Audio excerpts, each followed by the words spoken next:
Inter bank में अमेरिकी dollar 170 रुपए की सतह से भी नीचे आ गया, जबकि ओपन करेंसी मार्केट में भी डॉलर की कदर में मजीद कमी हुई है। स्टेट बैंक के मुताबिक बुध को इंटर बैंक में अमेरिकी डॉलर की कदर में 57 पैसे की कमी हुई, जिससे डॉलर 170 रुपए की सतह पर आ गया। जबकि फॉरेक्स एसोसिएशन पाकिस्तान के जारी एदाद शुमार के मुताबिक अमेरिकी डॉलर 10 पैसे की कमी के साथ 171 रुपए से कम होकर 170 रुपए हो गया है।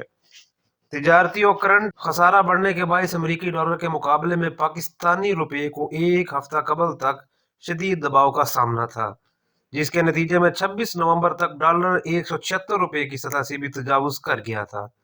लेकिन बादशाह सऊदी अरब से कर्ज पैकेज मंजूरी के बाद और उनके ऐलान के बाद डॉलर की कीमत बढ़ने का सिलसिला रुक गया है और रुपये की कदर में रिकवरी शुरू हो गई है।